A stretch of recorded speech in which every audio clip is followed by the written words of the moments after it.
नेपालको कुल गृहस्थ उत्पादनमा कृषि क्षेत्रको हिस्सा लगभग 26% छ भने गृहस्थ उत्पादनमा योगदानको दृष्टिले तरकारी, धान र आलु पछिका महत्त्वपूर्ण कृषिजन्य उत्पादनमा मासु र दूध रहेका छन्।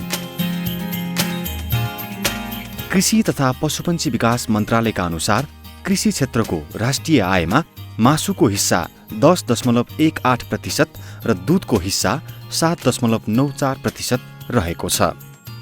मासु तथा दूध जस्ता पशुजन्य उत्पादनहरूको खपत उपभोक्ताको आम्दानी तथा खाने बानीको अतिरिक्त ती वस्तुको सहज उपलब्धतामा पनि निर्भर रहने भएकाले पशु हाट बजार बढी महत्त्वपूर्ण ठानिएका हुन्। यस सन्दर्भमा नेपालमा पारिवारिक पोषण र आयको दृष्टिले मात्र नभई राष्ट्रिय अर्थतन्त्रकै दृष्टिले पनि महत्त्वपूर्ण मानिने पशुपन्छी र पशुजन्य उत्पादनहरूको बजार भने अझै परम्परागत रहेका छन्। व्यवस्थित पशु हाट बजारको अभावले गर्दा व्यावसायिक पशुपालक, पशुको कारोबार गर्ने व्यापारी दुवैले चाहेको समयमा सहज रूपमा पशु खरिद तथा बिक्री गर्न पाइरहेका छैनन् भने उपभोक्ताले सुपथ मूल्यमा र सहज रूपमा स्वच्छ दूध तथा मासु जस्ता पशुजन्य उत्पादनहरू प्राप्त गर्न पनि सकिरहेका छैनन्। यसले गर्दा स्थानीय व्यापारीहरू नेपालमा पशु खरिद गर्न भन्दा छिमेकी देश भारततर्फबाट सजिलो मान्ने गरेका छन्। एकैपटक खरिद गरी बजारमा ल्याउनका लागि एकीकृत बजार नभएको यस सम्बद्ध व्यवसायीहरूको भनाइ छ। हामी व्यापारीहरूलाई सरकारी मापदण्ड अनुसार ठाउँ चाहियो र त्यही अनुसार एउटा यो हाम्रो खाद्यान्नभित्र नै पर्ने एउटा मासुलाई कतिले आवश्यकै रूपमा ठाने हुन्छन् र यसलाई चाहिँ स्वच्छकर र सफा खानको लागि चाहिँ नेपाल सरकारले चाहिँ एउटा ठाउँ उपलब्ध गराएर चाहिँ एउटा राम्रो पहल गरिदियो भने चाहिँ मलाई लाग्छ सबै व्यापारी र उपभोक्ता पनि खुसी हुने थिए। वास्तवमा सबै काठमाडौँ भित्रै भएको पशु र पशुपन्छीको बजारलाई व्यवस्थित गर्नु, विशेष कलङ्की क्षेत्रमा जानु हो भनेदेखि यो खसी बजारको व्यवस्थापन गर्नुपर्ने चाहिँ अपरिहार्य नै भएको मैले चाहिँ आफूले महसुस गरेको छु र हामी यो निरन्तर उहाँहरूको समूह समिति, उहाँहरूको समिति जुन बजार व्यवस्थापन समितिहरू छ ल सहकारीमा अगाडि बढौँ। केही निश्चित मापदण्डहरू छन्, त्यो जस्तै भोलि मैले भने नि भोलि बजार व्यवस्थापनमा भोलि 1-2 वर्षपछि यो संरचना हटाउनु पर्यो भनेर चाहिँ यहाँको स्थानीय तहले भन्यो। अहिले त मान्छेलाई बजार बनाउनुपर्छ, दिनुपर्छ भन्ने भए तापनि भोलि त्यसका चाहिँ फोहोर वस्तु अथवा मैलाहरू व्यवस्थापन गर्न सकिएन, यो त गनायो, यो चाहिँ वास्तवमा चाहिँ सामाजिक रूपमा ठुलो असर पर्यो भन्यो होइन। त्यो अवस्थामा चाहिँ कतिपय लगानीहरू चाहिँ व्यर्थ जाने हुनाले हामीले सुझबुझतापूर्वक मात्रै अगाडि बढेका छौँ। नेपाल जस्तो कृषि प्रधान देशमा ग्रामीण अर्थतन्त्र विकासका पशु हाट बजारहरू निम्न कारणले गर्दा व्यवस्थित हुनु जरुरी छ। साना पशुपालक कृषकले आफूलाई आवश्यक परेका र आफूले उत्पादन गरेका पशु खरिद बिक्री गर्न पाउने सहज व्यवस्था गर्न, पशुका व्यापारीलाई चाहिने संख्यामा पशुहरू निश्चित समय र स्थानमा उपलब्ध गराउन, साना उत्पादकलाई उनका पशुको उचित मूल्य प्राप्त गराउन, बिक्री वा खरिद गर्दा पशु ढुवानीको क्रममा हुने मृत्युदर घटाउन, ढुवानीको दौरान खरिद बिक्री गरिने पशुको तौलमा हुने ह्रास कम गर्न, साना कृषकको पशु बजारीकरण खर्च कम गर्न, उत्पादकले उत्पादन गरेका पशु र पशुपन्छी जन्य पदार्थ गुणस्तरीय प्राप्त गर्नु एउटा उपभोक्ताको अधिकार पनि हो। त्यसले गर्दाखेरि यो यदि यो बजार व्यवस्थित भयो भने त्यो पशुपन्छी र पशुपन्छी जन्य पदार्थको गुणस्तर पनि सुध्रिन्छ। किनभने त्यहाँ भ्याक्सिनहरू लगाउने अनि त्यसपछि सबै स्वास्थ्यको मापदण्डहरू पुरा गरेर त्यहाँ राखिने भएको कारणले त्यहाँबाट बिक्री गरिएका पशुपन्छी जन्य पदार्थको गुणस्तर पनि राम्रो हुन्छ। एउटा पशुपन्छी उत्पादकले पशुपन्छी उत्पादन गर्छ अनि त्यसपछि एउटा सङ्कलकले गएर त्यहाँ सङ्कलन गर्छ अनि त्यसपछि होलसेलर कहाँ आउँछ, त्यसपछि रिटेलर कहाँ जान्छ, त्यसपछि उपभोक्ता कहाँ जान्छ। यदि हामीले यस्तो बजारले व्यवस्थित गर्न सकियो भने डाइरेक्ट उत्पादक र उपभोक्ताको भेट हुन्छ। त्यसले गर्दाखेरि त्यो बिचमा जुन खर्च बढ्छ नि, पशु र पशुजन्य पदार्थको जुन खर्च बढिरहेको हुन्छ त्यो खर्च यसले कम गरिदिन्छ।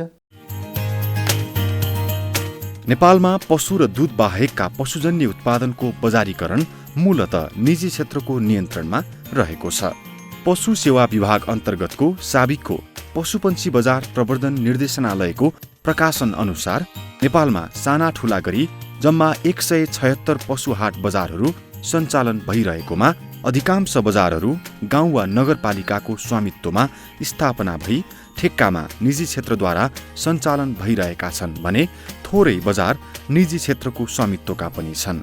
84% हाट बजारहरू तराईमा र 16% मात्र पहाडमा सञ्चालन भइरहेका छन् भने करिब 44% पशु हाट बजारहरू पूर्वी तराईमा सञ्चालन भइरहेका छन्। यो चाहिँ नि नगरपालिका र नेपाल सरकारसँगको बिचमा बसेर यो दमक नगरपालिका चाहिँ यो 7 नम्बर वार्डमा यो पशुपन्छी चाहिँ नि हाट भनेर चाहिँ नि व्यवस्था गरिएको हो। यो चाहिँ नि नेपाल अजिराको सबैभन्दा चाहिँ नि ठुलो हाटको रूपमा चाहिँ नि यसलाई चाहिँ नि गनिन्छ र यसको चाहिँ नि जस्तो सालिना मिनिमम भनेको पनि नेपाल यो चाहिँ नि पशु हाटमा 1 करोड चाहिँ नि 60-65 लाख रुपियाँ पैसाको चाहिँ नि राजस्व चाहिँ उठ्छ।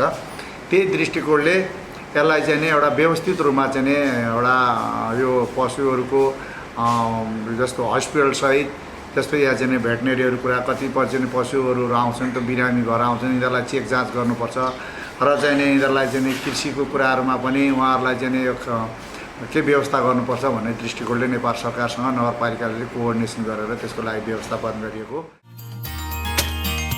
तराईमा गाई भैँसी र बाख्राका मिश्रित बजार सञ्चालन हुने गरेका छन् भने पहाडमा भएका बजारहरू प्राय खसी बोकाका मात्र छन्। राँगा भैँसी गोरु खसी बाख्रा बजारमा ल्याइने भए पनि उन्नत गाईहरू भने बजारमा ल्याउने गरिएको छैन।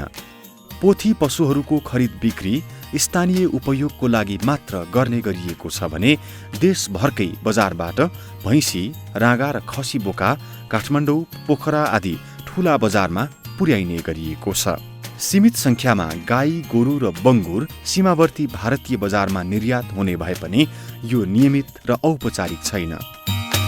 2 वर्ष पहिलेसम्म भारतबाट वार्षिक रूपमा 50,000 राँगा र 5 लाख खसी बोका आयात हुने गरेकोमा नेपालले पशु आयात गर्दा क्वारेन्टिन प्रमाणीकरणमा कडाई गरेपछि हाल आयात लगभग बन्द भएको देखिन्छ।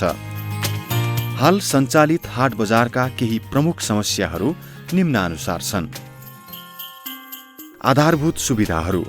हाट बजार समितिको कार्यालय पशुको लागि पिउने पानी, गर्मीमा घामबाट बचाउने छाना र छाया, वर्षातको पानीको निकास, तौल मेसिन तथा गाडीमा पशु लोड र अनलोड गर्ने सुविधा आदिको अभाव। Bank काउन्टरहरू।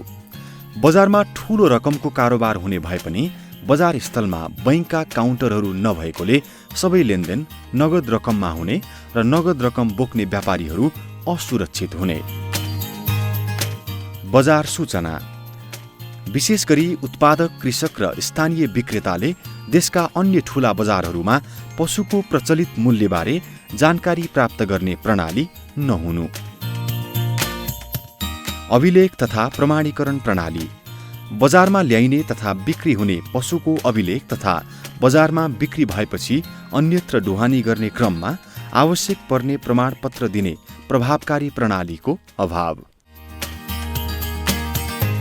Nepal livestock sector innovation आयोजनाको सम्भाग ग अन्तर्गत उत्पादक र खरिदकर्ताको बीच प्रभावकारी उत्पादनमूलक गठबन्धन विकास गराई दूध खसी बोकाको मासु र पश्मिनाको उत्पादन वृद्धि र बजारीकरणमा सहयोग गरेर दूध र खसी बोकाको आयात विस्थापन तथा पश्मिनाको निर्यात प्रवर्धन गर्ने उद्देश्य आयोजनाको रहेको छ। यस क्रममा आयोजनाले अन्य क्रियाकलापहरूको अतिरिक्त पशु हाट बजार विकासको लागि करिब रु 25 करोड 50 लाख लगानी गर्ने लक्ष्य राखेको छ। 5वटा ठुला हाट बजार चाहिँ जुन पशुपन्छी र कृषि बजारलाई पनि हामीले चाहिँ लगभग अन्तिम चरणमा पुगेका छौँ। मैले यति भन्दाखेरि सङ्ख्या त कम हो नि भन्ने अर्को प्रश्न आउँछ। देश त ठुलो छ भने चाहिँ अन्य अवस्थामा ठुलै बजार भन्दा नि कलेक्सन सेन्टरहरू एनिमल आयो भने कहाँ राख्ने, त्यहाँबाट बजारमा जान्छन् नि त, होइन?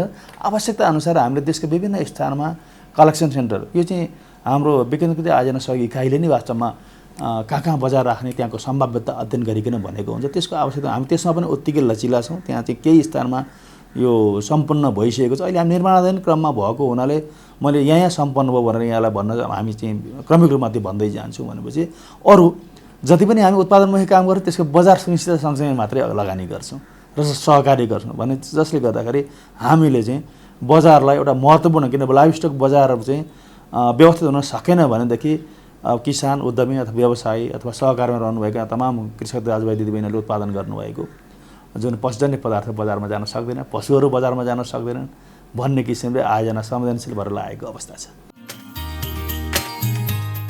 पशु हाट बजार विकास सम्बन्धमा आयोजनाले हाल निम्न काम गरिरहेको छ।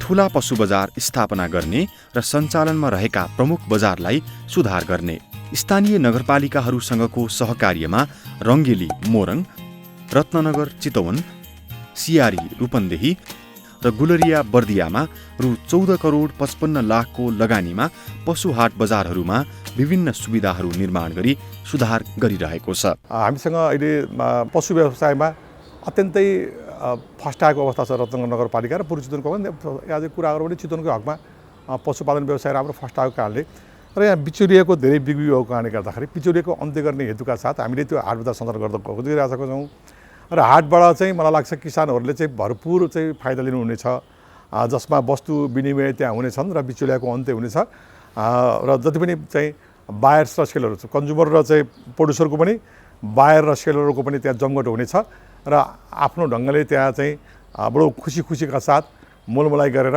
आफूले किन्न सक्ने र आफूले बेच्न सक्ने वातावरणको तयारी गरिनुपर्छ र त्यसलाई अत्यन्तै व्यवस्थित गर्नुपर्ने र अत्यन्तै सुरक्षितका साथ गर्नुपर्ने अहिले अवस्था भएको हुनाले हामीले त्यो खालको कार्यक्रम चाहिँ लिएर आएका हौँ र जुन कार्यक्रमले गर्दा मलाई लाग्छ चितवनका समग्र किसानहरूले यसबाट लाभान्वित हुनेछन् र छिमेकी जिल्लाहरूको पनि कहीँ त्यस्तो खालको पशुपालनका निम्ति किसानहरू चाहिँ यदि त्यस्तो काम गर्न लालयित हुनुहुन्छ भने यहीँबाट खरिद गरेर पनि लान सक्ने स्थिति बन्न सक्छ। त्यसैले यो मानेमा चाहिँ हामीले यो चाहिँ एनआरएसआइपी सङ्घको सहकार्यमा नगरपालिकाले यो कार्यक्रम लिएर आएको रहेको छ र यो कार्यक्रमले मलाई लाग्छ किसान दाजुभाइहरूलाई एउटा छुट्टै खालको उमङ्ग, छुट्टै खालको हौसला प्रदान गर्नेछ र किसानहरू सक्दोभन्दा सक्दो बढी लाभान्वित हुनेछ भन्ने हामीले विश्वास लिएका छौँ। अपेक्षित उपलब्धि। आयोजनाका क्रियाकलापबाट निम्न उपलब्धि हासिल हुने अपेक्षा गरिएको छ। उत्पादन स्थल नजिक सङ्कलन केन्द्रहरू स्थापना भई साना कृषकहरूलाई पशु खरिद बिक्री गर्न सहयोग पुग्ने, ठूला बजारहरूको सुदृढीकरण भई पशु खरिद बिक्री व्यवस्थित हुने र कारोबारमा वृद्धि हुने, बजार सूचनामा साना उत्पादक तथा व्यापारीहरूको पहुँच बढ्ने र उत्पादनको उचित मूल्य पाउने, सहज बजारीकरणको कारण कृषकहरू प्रेरित भई उत्पादन वृद्धि हुने। बजारको निर्माणको प्रक्रिया हामी दुई प्रकारले नै गर्छौँ। एउटा प्रक्रिया हामीले एउटा अध्ययन गरेका छौँ हाम्रो आयोजनाबाटै, पशु सेवा बजारहरू नेपालको रणनीतिक कुन कुन ठाउँमा बनाउँदाखेरि चाहिँ सम्भव छ, आवश्यकता छ भनेर हामीले अध्ययन गरेका छौँ। त्यसमा हामीले त्यसलाई नै आधारमा रहेर हामीले संरचनाहरू निर्माण गर्छौँ, त्यो ठाउँहरूमा जान्छौँ र अर्को चाहिँ सम्बन्धित स्थानीय तहले नै हामीलाई यो हाम्रो चलिरहेको बजार छ त्यसको स्तरोन्नति गर्नुपर्छ, गर्न आवश्यक छ भनेर सहयोग उहाँहरूले रिक्वेस्ट गर्नुभयो भने हामीले उहाँहरूसँग हामीलाई एउटा उहाँहरूकै नाममा भएको जग्गा उपलब्ध गराइदिनु पर्ने हुन्छ हामीलाई र अर्को सञ्चालन प्रक्रिया के हुन्छ, त्यो कसरी सञ्चालन हुन्छ भन्ने स्पष्टता दुईवटा कुरा स्पष्ट पारिसकेपछि हामीले र हाम्रो इन्जिनियरिङ प्राविधिक र वातावरणको प्राविधिकहरू गएर उहाँहरू त्यो ठाउँ उपयुक्त छ भनिसकेपछि हामीले त्यसपछि त्यो लगानी गर्छौँ। कोभिड-19 महामारीको कारण मासुको खपत कम भएको र बजारमा नेपालकै ग्रामीण भेगको उत्पादनको आपूर्ति बढेको भए पनि आयात पूर्णतया बन्द भएको हो वा गैर कानुनी बाटोबाट आयात भइरहेको छ भन्ने भने अध्ययनकै विषय भएको छ।